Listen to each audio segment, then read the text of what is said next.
Organized by the Ministry of Foreign Affairs of Mongolia, the Mongolian Academy of Sciences Institute of International Studies, the Mongolian Association of Turkish Alumni, and Turkey's Izmir Katip Çelebi University, the conference covered achievements made over the past 55 years of diplomatic relations.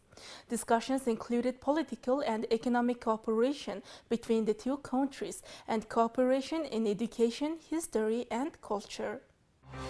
State Secretary of the Ministry of Foreign Affairs of Mongolia, Anhayr Nyamdarch, opened the conference, noting its significance in evaluating the achievements of bilateral relations between Mongolia and Turkey and determining future trends. State Secretary Anhayr underscored that relations and cooperation have been expanding in essential social and economic sectors and that Mongolia hopes to elevate relations and hold high-level visits in the near future. Ambassador Extraordinary and Plenipotentiary of the Republic of Turkey to Mongolia, Zafer Atesh, highlighted that political relations have intensified since 1990, leading to reciprocal high-level visits between the two countries.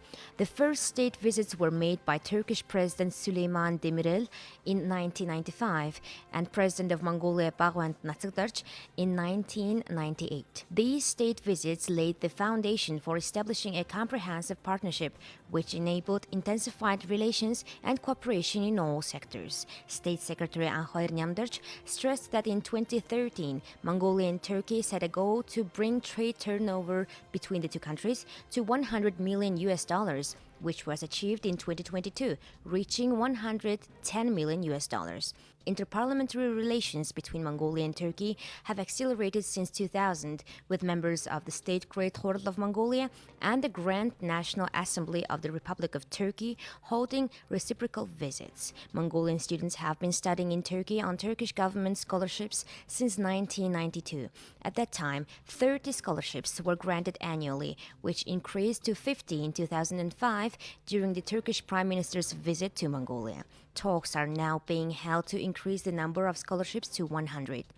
Turkish Airlines Mongolian representative Sarnen noted since 2012 direct flights between Mongolia and Turkey have been carried out by the Turkish civil aviation company Turkish Airlines, which led to the expansion of economic and business cooperation, tourism, and people-to-people ties, and pushed infrastructure cooperation between the two countries.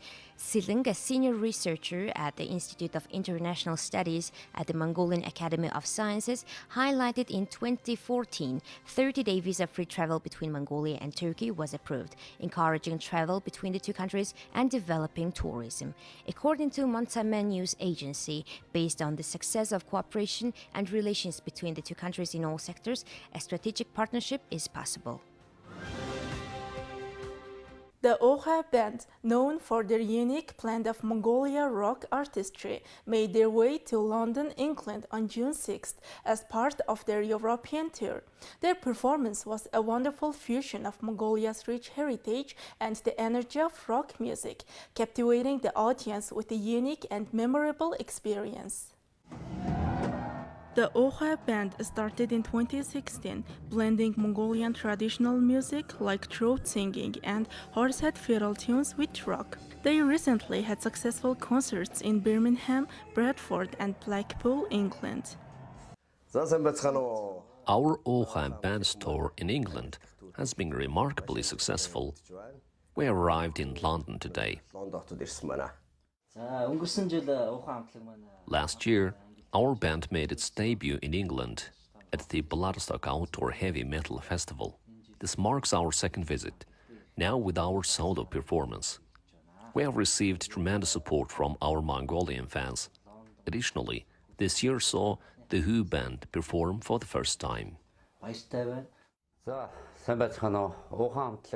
Although our Oha Band hasn't released a CD featuring our latest works yet, we have 17 songs. Our goal is to become a globally recognized band, and we are dedicated to promoting Mongolian heritage and history through our music. The tour is progressing smoothly, thanks to the diligent preparation by all members of our group.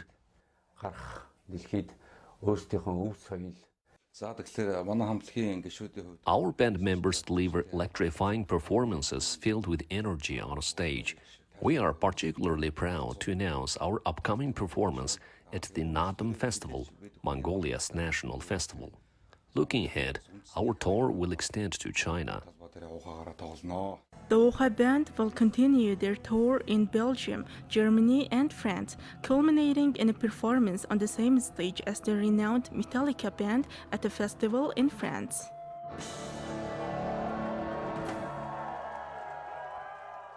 Now let's take a look at Mongolian current affairs.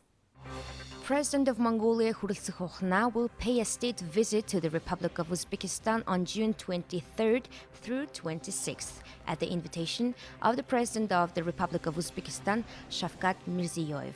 President Khurelsukh will hold official talks with President Mirziyoyev. The President will also meet with the Chairman of the State Senate of the Ali Majlis of Uzbekistan, Tanzila Norbayeva, and Prime Minister Abdullah Nigmatovich Aripov to discuss expanding relations and cooperation in regional and international arenas. The state visit is the first high-level visit since diplomatic relations between Mongolia and the Republic of Uzbekistan were established in 1992. Governor and Mayor of Ulaanbaatar, Nyambatar Khishke, received a delegation headed by Bok Chul-song, the president of the Busan Economic Promotion Agency in the Republic of Korea. The two sides discussed cooperation to promote small and medium-sized enterprises and services.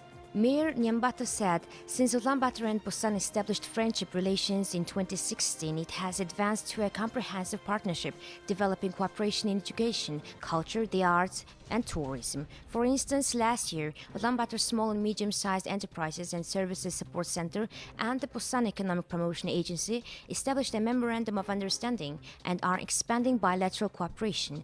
To develop tourism in Ulaanbaatar, I believe we should cooperate further with Busan to boost SMEs and services in the seafood industry. Bok Chul-song expressed interest in providing all-around support to strengthen bilateral cooperation.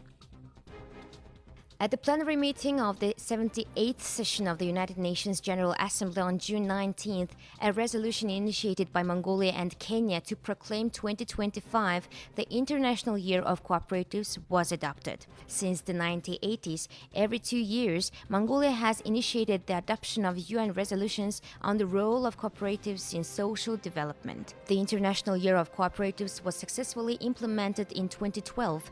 Based on the achievements of previous years, 2025 will be the International Year of Cooperatives to support the development of the global cooperative movement and enhance their contributions to the implementation of the 2030 Sustainable Development Agenda.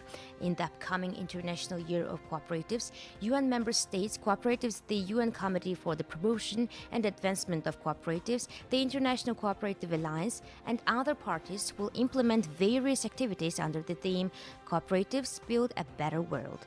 The Ministry of Foreign Affairs noted that some International Year of Cooperatives activities are aligned closely with the government of Mongolia's new cooperative Wealthy Herder program. The first phase of the Tavn Tolga Deposit's 30 million ton coal enrichment plant project has concluded. A ceremony for the launch of the plant's initial production, testing, and the adjustment phase was attended by Deputy Minister of Mining and Heavy Industry of Mongolia, Oyun Bolt, CEO of Erdenes Mongol Group, Narantsacht, Deputy Head of the Cabinet Secretariat and Chairman of the Board of Directors of Erdenes Tavn Tolga JSC, Byamsurung, Acting Director of Norinco International Cooperation Corporation, Yang Xiao-king, and Acting CEO of Erdenes Tavn Tolga JSC, Munk Chargal. The ceremony marked the start of the plant's initial enrichment operations. Thank you for staying with us. Now let's take a look at currency exchange rates provided by Mongol Bank.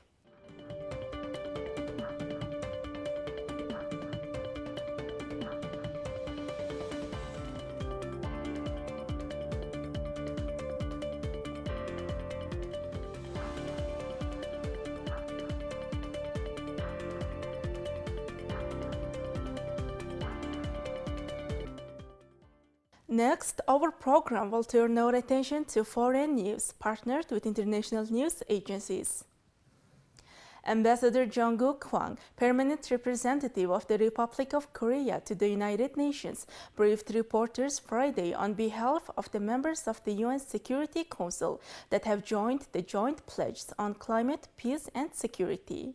We, the Security Council members that have joined the joint pledges on climate, peace, and security, France, Guyana, Japan, Malta, Mozambique, Sierra Leone, Slovenia, Switzerland, the United Kingdom, and United States, and my own country, the Republic of Korea, have come together to highlight the diverse impacts of climate change on peace and security in Afghanistan.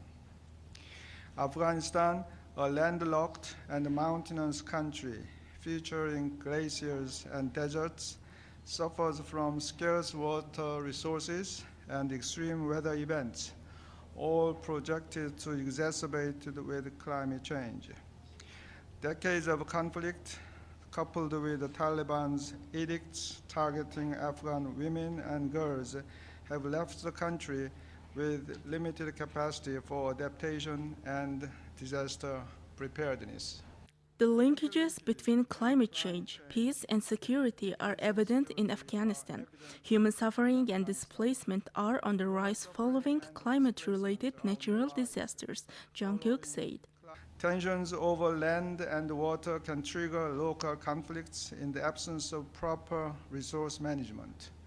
The possibility of disputes between riparian states over freshwater resources raises serious concerns in the region and calls for stronger transboundary water cooperation.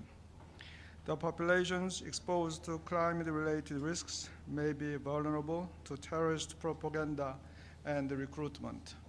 Above all systemic human rights abuses Afghan women and girls face, including of their freedom of movement, peaceful assembly and expression, as well as of access to work and education, limit their access to humanitarian aid and significantly undermine the entire Afghan population's capacity to cope with the impacts of climate change. We reaffirm their indispensable role in conflict prevention and peace building and the importance of their full, equal, meaningful, and safe participation in public life. We are committed to integrating the climate, peace, and security nexus in our deliberations regarding Afghanistan on the Security Council. The members joining the pledge are France, Guyana, Japan, the Republic of Korea, Malta, Mozambique, Sierra Leone, Slovenia, Switzerland, the United Kingdom, and the United States. A nuclear-powered United States aircraft carrier, the USS Theodore Roosevelt, arrived in South Korea on Saturday. The carrier's arrival is the part of the three-way exercise with the South Korea and Japan, known as Freedom Age. The carrier strike group docked in Busan, marking a significant event in the regional military cooperation. The arrival came a day after South Korea summoned the Russian ambassador to express its protest. This diplomatic move was in response to a pact between Russian President Vladimir Putin and the North Korean leader Kim Jong-un. The agreement between Russia and North Korea pledges mutual defense assistance in the event of war, escalating regional tensions. The goal of Freedom Edge is it is a trilateral exercise between the United States Navy, the ROK Navy, and the JMSDF. And the intent of it is to improve the tactical proficiency of our ships. The intent is to improve the interoperability between our navies. And the intent is to ensure that we are ready to respond to any crisis or contingency. Rear Admiral Christopher Alexander, commander of Carrier Strike Group 9, addressed journalists about the exercise. He emphasized that the exercise Freedom Age was not intended to send a message to Russia or North Korea. The question was back to the timing of the exercise. The timing of the exercise, it has been well planned out. We don't need, this was not meant to be a message, it's not in response to Russia and North Korea coming together. Our alliance, we have worked together for well over 70 years, This is one exercise that is continuing to strengthen our relationship, continuing to strengthen the interoperability between our two great navies. In light of increasing threats from North Korea, the United States, South Korea, and Japan have intensified their combined training and increased the visibility of strategic U.S. military assets in the region. This collaboration aims to deter North Korea through a show of strength. Additionally, the United States and South Korea are updating their nuclear deterrence strategies. Seoul seeks stronger assurances that Washington would decisively use its nuclear capabilities to defend South Korea in the event of a North Korean nuclear attack. Parts of central and southern China have been hit by heavy rain since Friday, causing severe flooding and landslides that killed another 6 people in Hunan province, a state broadcaster CCTV reported on Sunday. In central China's Xinjiang, Hunan province, 5 people were killed in a landslide that occurred at around 4 a.m. on Sunday morning. 3 people are still missing as the search continues, CCTV said.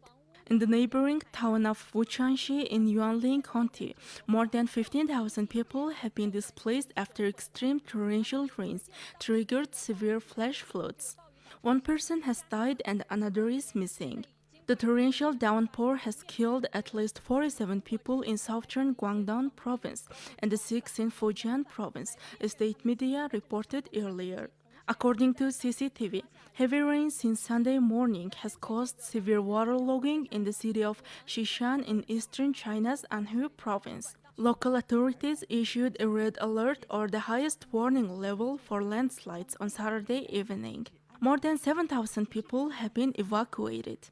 Floods have also inundated roads and stranded residents in the southern Chinese province of Guizhou. According to China's National Meteorological Observatory, this round of rain is expected to subside by 26th of June. Now let's take a look at international current affairs. Smoke was seen rising over different areas of southern Lebanon after Israeli strikes hit the region. On Sunday, the Israeli army reported that its fighter jets struck a Hezbollah military structure in Qiyam and Remia, and the artillery was fired toward Alma el-Cheb. Lebanese state-run news agency stated that Israel targeted forests in the border town of Kfar Kila with phosphorus bombs, causing fires. Hezbollah claimed responsibility for 3 attacks on Israeli posts in the Sheba farms, resulting in fires and infrastructure damage. The exchanges of fire between the Israeli military and Hezbollah have been ongoing since October 8, following the outbreak of the Israel-Hamas war. Well, that's all for today. Thank you for staying with us. We will see you on Tuesday with more news and updates. Goodbye.